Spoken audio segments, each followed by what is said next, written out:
4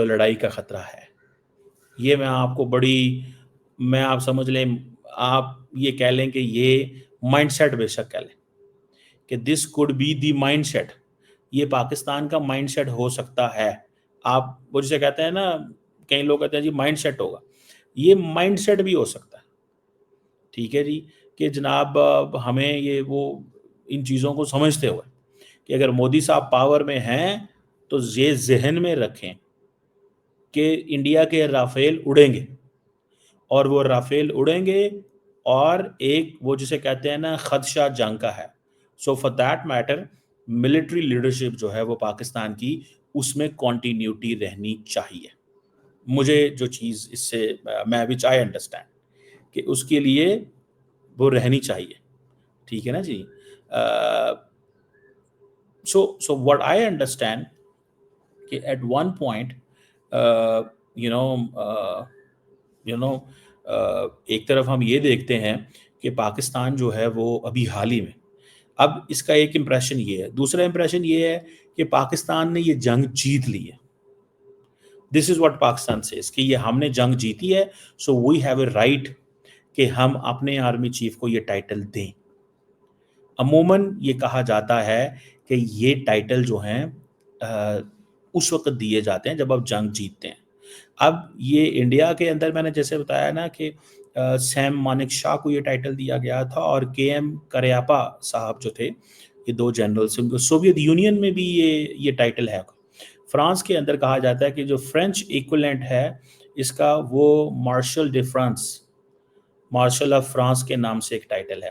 United kingdom کے اندر بھی یہ ٹائٹل موجود ہے. اس طرح جرمنی کے اندر بھی ہے، جنرل اسے فیلڈ مارشل کے نام سے کہا جاتا ہے. یہ نازی جرمنی میں اس وقت کہا جاتا ہے. اب یہ جو ٹائٹل ہے obviously it means value, respect، کہ جی اس بندے نے بہت کام کیا ہے، اس جنرل نے اس کی. اب دیکھیں جنرل عاصم منیر کے پاس تو آلریڈی سب سے امپورٹنٹ ٹائٹل کیا ہے؟ Army chief. Army chief important title ہے نا، کہ ساری پاور تو ان کے پاس ہے.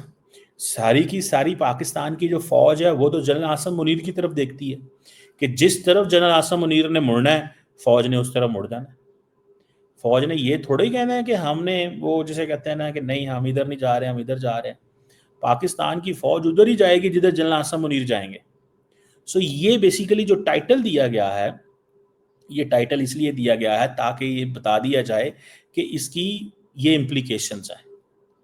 سو مجھے ایسے لگتا ہے کہ وٹ آئی انڈرسٹینڈ کہ ایٹ ون پوائنٹ، ٹھیک ہے، ایٹ ون پوائنٹ پاکستان کو اس چیز کو سمجھنا چاہیے کہ ہمیں یہ جو ٹائٹل دیا گیا ہے، یا پاکستان کی پولیٹیکل کلاس یہ سمجھتی ہے کہ اس سے سول ملٹری کیمسٹری بھی بہتر لگے گی.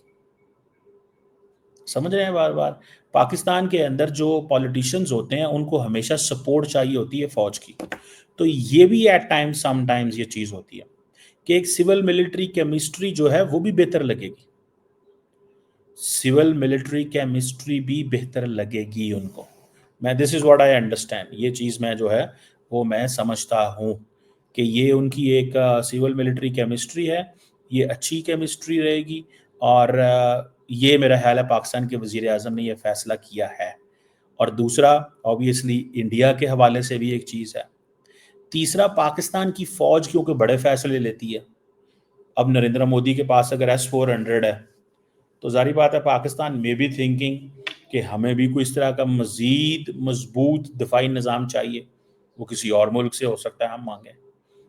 there is a possibility of that نا. ایون وہ ہم کو ہو سکتا ہے کسی اور ملک سے مانگیں وہ دفاعی نظام، اور ہم کہیں کہ ہاں جی یہ ہمارے پاس ہونا چاہیے. تو جنرل عاصم منیر کی اور پاکستان کے جو ایئر چیف ہیں ان کی یہ جو کیمسٹری ہے وہ سمجھتے ہیں کہ this was a war winning chemistry. کہ جو پاکستان نے کے ایئر چیف نے فار ایگزامپل جو سائبر کمانڈ جو ہے وہ بنائی تھی،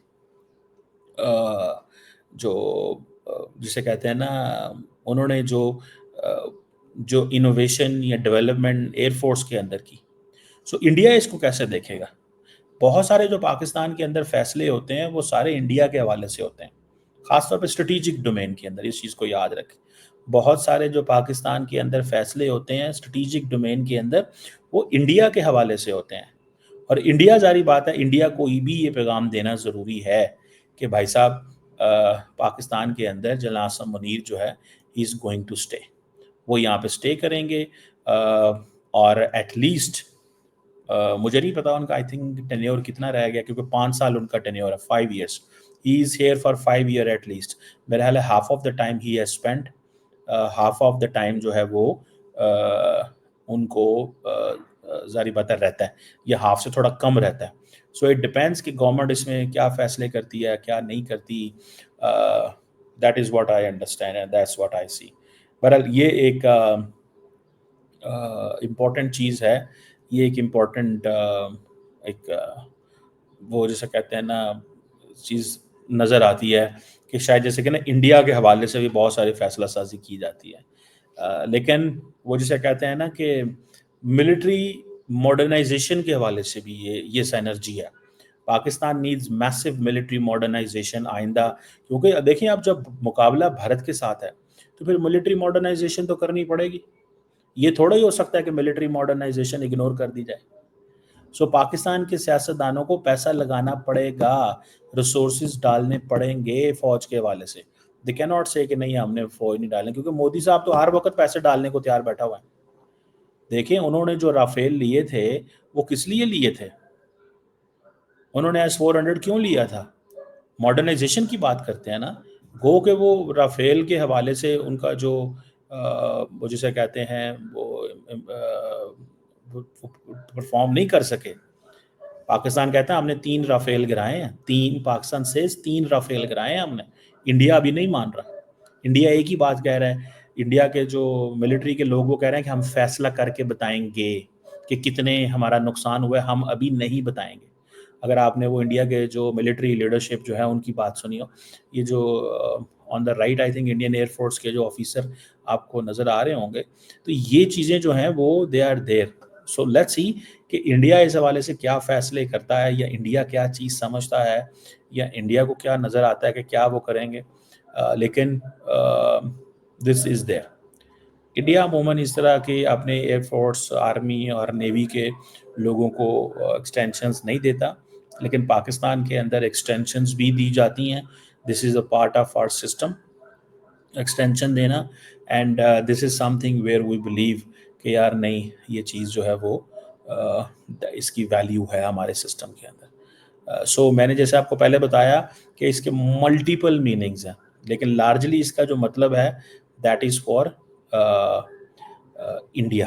اس کا لارجلی مطلب انڈیا ہے، اور دوسرا اس کا مطلب یہ ہے کہ پاکستان کی فوج نے یہ جنگ جیتی ہے، اور اسی لیے میرا خیال ہے وہ عاصم منیر صاحب نے کہا ہے کہ یہ جو اعزاز مجھے دیا گیا ہے یہ میں پاکستان کی سول ملٹری اور جو شہید ہیں اور جو غازی ہیں میں ان کے نام یہ کرتا ہوں.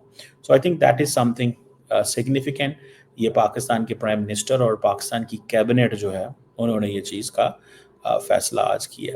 So very important significant development and important چیز ہے یہ. Let's see how it goes and how it یہ انفلوئنس کیسے کرتی ہے فردر ڈیسیژن میکنگ میں، کیونکہ اس کا دیکھیں اس کا ڈیسیژن میکنگ میں امپلیکیشن ہوتی ہے. یہ نہیں ہے کہ اس کی ڈیسیژن میکنگ میں امپلیکیشن نہیں ہے، اٹ ہیز این ایبسولوٹ وہ جسے کہتے ہیں نا امپلیکیشن ان ڈیسیژن میکنگ. انڈیا کو اس میں کیا اس میں فائدہ نقصان ہوتا ہے، انڈیا کے بھی تو فائدے نقصان اس میں ہیں کہ نہیں ہیں. ڈاکٹر جے شنکر کو بھی اس میں ظاہری بات ہے، راج ناتھ سنگھ صاحب کے لیے بھی اس میں امپلیکیشنز ہیں، بہت ساری چیزیں ہیں اس میں. Every thing which Pakistan does یا پاکستان کی فوج میں کیا جاتا ہے اس میں انڈیا کی فوج کے اندر بھی ظاہری بات ہے اس کے تاثر جو ہیں ان کو ریکگنائز کیا جاتا ہے، میئر کیا جاتا ہے. So it's a big development in Pakistan.